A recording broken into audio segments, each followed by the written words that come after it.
Defeat last week, yeah. Mark. How do you now look back on that game against Bradford? Yeah, I thought it was disappointing, but good learning curve for us. We just did a team review last night on the Tuesday night, and I think the most disappointing thing for us was discipline. We felt we'd taken a few steps backwards, compared to where we'd been over the previous few weeks. So, definitely a good learning curve for us coming into this next month of games, and one lesson we do need to learn quick, and it were important we reviewed it honestly, open and honest, and people took ownership on certain things that happened. But at the same time, it was pleasing to see that we never gave in. But no one wants to be an happy loser, do they? So it stings. We felt that we could have performed a lot better. We didn't give us a chance to perform a lot better because of his ill discipline, and it was ill discipline. I think that first half we had 10 sets, which shows you how dodgy his discipline were, and also credit to Bradford that they fully capitalised on that. But if we want to do anything this year, we've got to make sure that doesn't happen again, and we're a lot better. Did you just give yourselves too much to do? I know you made a bit of a comeback, but just too big a mountain to climb?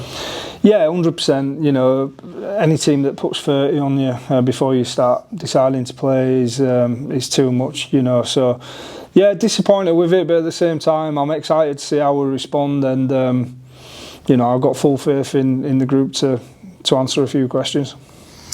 Let's look ahead then to this weekend against Swinton, a team that the Knights narrowly beat when they played before your time a couple of months ago over the bank holiday. I think it was in May. Just behind you in the league, and they've had a couple of good wins though, haven't they? Against the likes of Widnes, I think they beat Featherstone as well. Sheffield, yeah. So clearly, you maybe have to ignore the table and know you're up against a decent side. Yeah, as I say, I think you look at that table now and it's so tight that anyone can beat anyone. But yeah, Swinton are a very good team. They've got some quality players in there, and a very well coached team.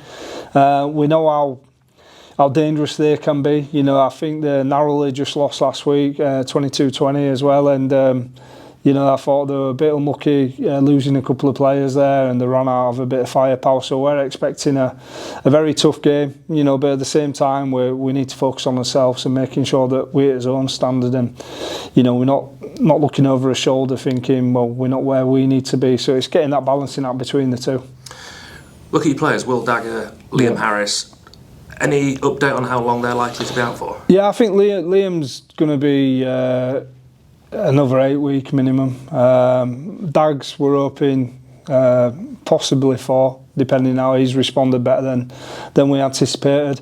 So there's a bit of adversity there, but that's what you have a squad for. I definitely don't want to use it as an excuse. It's exciting that you can see how other people step into roles, and I thought the lads that stepped into them roles will have took a lot from that against Bradford, and it's an exciting time for them to showcase what they can do. But losing your captain is a big loss, not just for what he does on the field, but how he composes the group, how he speaks to the group. I've got a lot of respect for Liam and how he goes about his business. So it's important he stays around the lads and still offers his leadership side of it. But we've got to make sure that we adapt and overcome that adversity. That's a big blow, isn't it? Yeah. Maybe not be able to see him again this season if the worst comes to the worst. Yeah, listen, it is. There's no point hiding away from the fact, but there's still enough quality there too. Especially, you look at Sam Cook coming in. You've got Atta in Ghana, you've obviously got Nickal.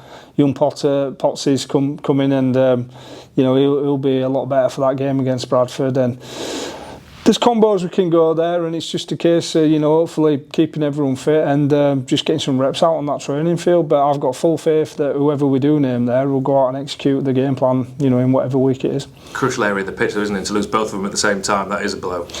Yeah, well, we lost all 3, didn't we? With Dags, Atta and Liam, so I don't think I've seen that happen before. But it's just rugby, isn't it? You just got to learn to roll with blows, and that's part of fun of coaching. It'd be boring if it were all simple all the time, wouldn't it? And you mentioned Sam Cook, a big opportunity for him now. How impressive have you been with him so far? Yeah, really impressed. Not just, again, he's got a lot of leadership traits. He's a very intelligent player, understands the role in numerous positions. So really quality addition to our squad is Sam Cook, and I think he's really effective when he's at 9, and I think his kicking game were outstanding against Bradford. As I say, I just thought his discipline let us down on tackle 3 or 4 to piggyback him upfield, but the actual kicks that Cookie were putting in were first class. Is he your main option in there now, do you think so? Yeah, I think it's fair to say he'd probably be favourite there, but you know, there's young Potsy as well. He's learning his craft, and I won't say anyone's guaranteed, but you'd have to say he's probably the most favourable one yet. But you know, I'm also excited to see how young Potsy keeps on developing, because he's got something too, and he's a confident young lad, and it's important we recognise that and we offer him opportunities when we feel it's right. That's something the Knights have always done over the last few years, is give some of their young players opportunities to play in the first team, whether it's been because there've been injuries or because they've earned it directly. Yeah, and that's, well, I suppose that's life, but if you narrow it down to sport, that's how a lot of players get the start. You know, a senior lad gets an injury, and it's a case that you're thrust into it, and show us what you've got, son. And you know, Potsy will be better for that Bradford game. As I say, I enjoy coaching him. He offers a lot. He's a passionate kid, keen to learn, and I'm sure that when we do call upon him, he'll deliver again. Nick out at the minute, is he going to be staying at full back? We'll see. Yeah, we'll see. I mean, again, he'll be a lot better for having that game at full back. I mean, what I love about Nick Howe is he'll play anywhere you want. I could name him at prop and he'd say, yeah, I'll go for it. But he's been going really well in that centre. But you know, you'd have to say again, he's a natural option to put in at 1, isn't he?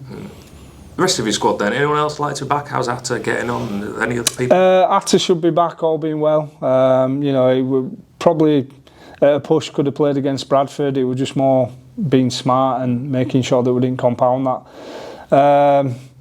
Apart from that, it might be as you were. You know, there's still a few that are a good 3-4 week away, but we'll have to wait and see. And this stage of the season now, we're almost into the final third of the season. What are you asking for your team? Where would you like to see them come the end of the season? We're aiming for playoffs. You know, I'll be disappointed if we don't get to playoffs, and I know there's probably 6 or 7 teams all fighting for them. You'd have to say spots 5 and 6. You know, I think your top 4s, they'd have to really mess it up not to be there. So you're talking 5 or 6 teams aiming for that. You know, them 2 playoff spots, and we want to be one of them. So we'll be disappointed if we're not in one of them. And you've got to enjoy that sort of expectation. You know, I don't care who we've got out, you know, and things like that. It's a case of we've got a squad for a reason. You're here for a reason. So we want to embrace that, and I've got full faith that if we keep on showing up for each other, training hard, and embrace that sort of challenge, there's no reason why we can't be one of them. And you say 5th or 6th, but we know on a one-off basis, there's only been one really standout team in the division this year. Anyone can beat anyone.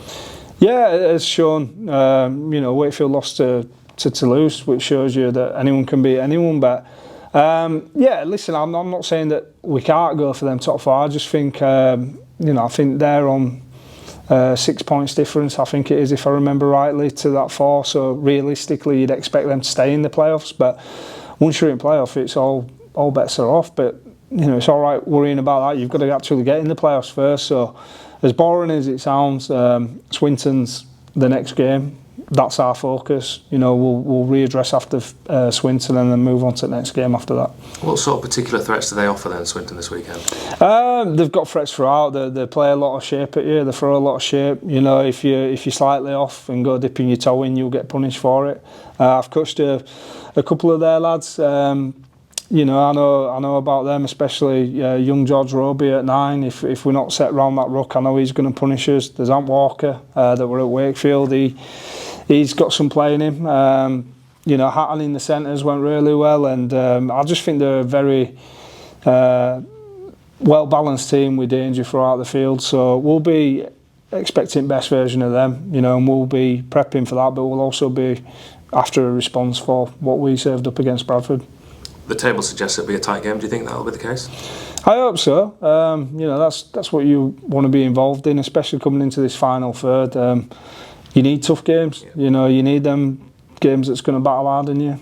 So, you know, I'm sure they're saying the same. We want to be in a tough game and we want to come out on the right side of it. You know, it ain't just going to get gifted to you. Nothing does it? So we need to make sure that we bring our best game and, you know, enjoy that expectation of they're going into it and wanting to perform, and you know, hopefully coming out other side with what we want, just as they'll be saying exactly the same. Good luck. Thank you.